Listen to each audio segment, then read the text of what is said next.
नैबे भिडिअखौ होनायनि थाखायनो आंखौ माने बेफोरबायदि बुंनायनि खारनावनो डाइरेक्ट दिसपुर हाइकामान्डनिफ्राय माने केस खालामबाय आरोखि। गुड इभिनिं एभ्रिवान। आं आसा खालामदों नोंथांमोना इसोरनि अननायाव बयबो मोजाङै दं आरो लोगोसे आंबो नोंथांमोननि अननायाव बा इसोरनि अननायाव एसेब्लाबो मोजाङै दं। मानोना फ्राय मोजां नङा। दा मोजां नङैनि खारना मा नोंथांमोना फोरमायनो थांगासिनो दङ बे भिडिअनि गेजेरजों नोंथांमोना जाहाथे जोजासिम नायबा निस्सय बुजिना मोनगोन। दिनै आं जेबो भिडिअ लाबोनो गोसो गैयामोन मानोना आङो अलरेडि साननै दा सानथामानो जाखाबाय बारबायसो सानब्रैसो जाबाय। मानो होनना बुङोब्ला बुधबार बिस्थिबार शुक्रबार सुनिबार सानब्रै जाबाय। दिनै आं फैफिनलायबाय। दा बे सानब्रै आं भिडिअ लाबोयै खारना बेनो आङो गामि फारसे थांदोंमोन। दाखालि बावै आं फेसबुकाव मोनसे पस्ट होदोंमोन जे जोंनि जिथुनाखि सावथाल आदिबासि बा बर'फोरनि गेजेराव दाङाबाजि जानाय क'क्राझाराव जि जाथाय सोमजिदों नङा होमबा। जोंहा सासे बर'नि जोहोलाव सासे जिउ मुंख्लं जालांबाय बा रुंसारि जाबाय। बे बिथाङा हारसिं रुंसारि जायाखै बा हारसिं मुंख्लं जायाखै। गुबुनफोरनि अर्थात सुथुरफोरनि गाग्लोबनायाव बा इनाय अयथासार खालामनानै बुथारनायाव बिथांनि जिउआ रुंसारि जालांबाय। बिनि थाखाय गोबां दुखुनांथाव जोंनि बर' हारिया दिनै बै बुथारजानायनि खारनावनो बा गाग्लोबजानायनि खारनावनो जोंनि बर'फ्रा न्याय नागिरनानै बा मा होनना बुङो बेखौ जास्टिस नागिरनानै अखानायै जेब्ला क'क्राझार ओनसोलनि कारिगाव एरियायाव धरना होबाय नङा होमबा। धरना होदों रिलि खालामदों। बिनि गेजेराव जोंनि जिथुनाखि बे समाव धरना खालामनायखौ धंस' खालामनानै होग्रा जाय मेगन गोसा सुथुरफोर बिथांमोनजों लोगोसे जोंनि आसाम आरक्षी होनना बुङो जों जायखौ बा आसाम पुलिस बिथांमोननि गेजेरनिफ्राय सासे पुलिसा अना खाना जोंनि बर'फोरखौ मोसौफोरबायदि नायगार होसोथाब बा हाथाय अरखेलायनाय बुग्लिनायनि सायाव आङो फेसबुकाव मोनसे पस्ट होदोंमोन बा भिडिअ लाबोदोंमोन।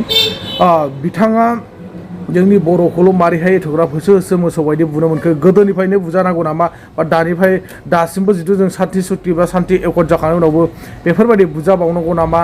बेफोरबायदि बुनायनि खारनाव मा दङ। नोंथांखौ सोर थिनदोंमोन हेमन्त बिश्व शर्मा सारा थिनखो ना बले हाग्रामा महिलारि सारा थिनखो ना बले प्रमद बर' सारा थिनखो आरो नोंथाङा सोरनिफ्राय बेफोरबायदि पावारखौ मोननानै दिनै बर' फिसाफोरखौल' बेफोरबायदि नायगार बासिनानै बुनो हाखो होननानै आं माखासे पस्ट होदोंमोन। बेनि गेजेरजों आं बुंदोंमोन देनां नोंनि फिसाया बै जाय मानसिखौ नोङो मोसौ बायदि बुग्लिदों बिनि फिसाफ्राबो सानसे समाव अफिसारफोर जायोब्ला पुलिस अफिसार जायोब्ला बै समाव नोंथाङा साख्रिनिफ्राय रिटायार जाहैगोन अब्ला नोंथाङाबो माबा मोनसे मानसिनि जिउसोथ' मानसिसोथ' नङा होमबा गोरोन्थि मावा नङा मावफ्लांगोन। बे समाव नोङो बैनि अफिसार फिसाजों बुजाफिनोबा बेसे लासिंसिं आरो दिनै जोंनि बर' फिसाफोरखौ आखाइ गोजा सोमावसारनायखौ मानि खारनाव बेफोरबायदि बुग्लिनो मोनखो।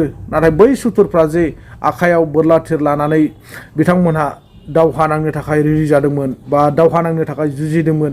बिथांमोनहा बोरला थिर देखाय जोंखौ हुमखि होदोंमोन बायदिसिना खालामनो नागिरदोंमोन।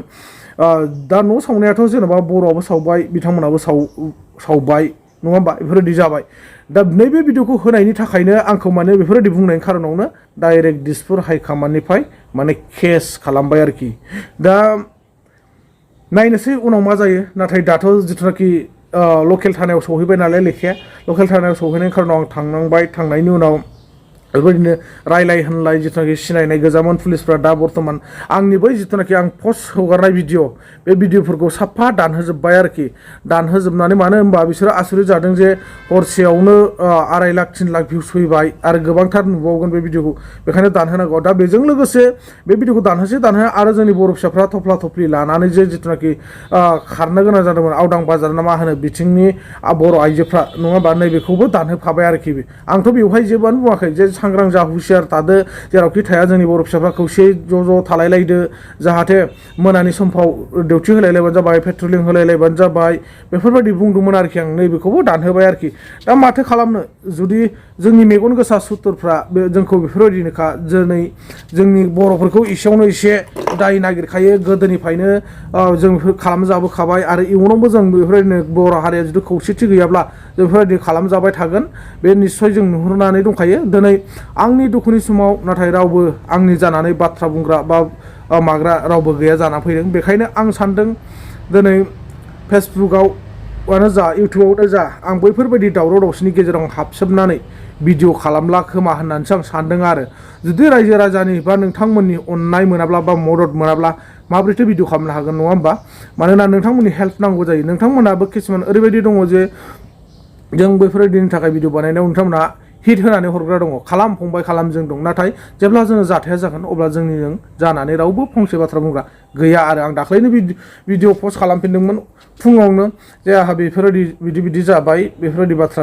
बुंदोंमोन नाथाय जोंनि जाना फंसे बाथ्रा बुंग्रा रावबो गैया बा नुनो मोनाखै आरो स' जाय हक नोंथांमोनखौ आं बेखौसो रिकुवेस्ट खालामनो सानदों जोंनि बर' सुबुंफोर बा बर' फिसाफोर दिनै आं जेरै जादों नोंथांमोना बेफोरबायदि दाजाथों आं जेरै केस होजादों नोंथांमोना बेफोरबायदि दाहोजाथों बेखायनो नोंथांमोनहा जेन आं साना हसिया दिनै बेफोरबायदि पस्ट होनायनि खारनाव आं दिनै गाब्रबाय होनजायो आरोना बेखायनो जाहाथे नोंथांमोनाबो दा गाब्रथों बेखायनो एसे सानै हसियै उन सिगां साननानै नोंथांमोना पस्ट हो भिडिअ हगार दिनै जोंहा बुंनो थाङोबा मख'नो गोनां जा रिमोनलां बिथांखौबो दिनै दाहाल थुंग्रि बा सिखाफोर रुवाफोर लानानै भिडिअ होनायनि सायाव थाखाय बा भिडिअ होनायनि थाखाय बिथांखौबो एरेस्ट खालामबाय फिन जोबथेसालियाव जोबहरबाय दिनै अब्ला जों माब्रै जागोन बर' हारिया नङा होमबा दिनै बै बिथांमोनहा जि दिनै जोबजाबाय दिनै बे बिथांनि जानानै सोरबा बाथ्रा बुंदोंना बुङाखै बेखायनो जोङो बर' हारिया खौसे जानो सोलोंदो खौसे जानो नाजादो नाथाय बे नङा जे जों जाम्बा जाम्बि बुंनाय रावा फंसेबो खाथिया होननानैबो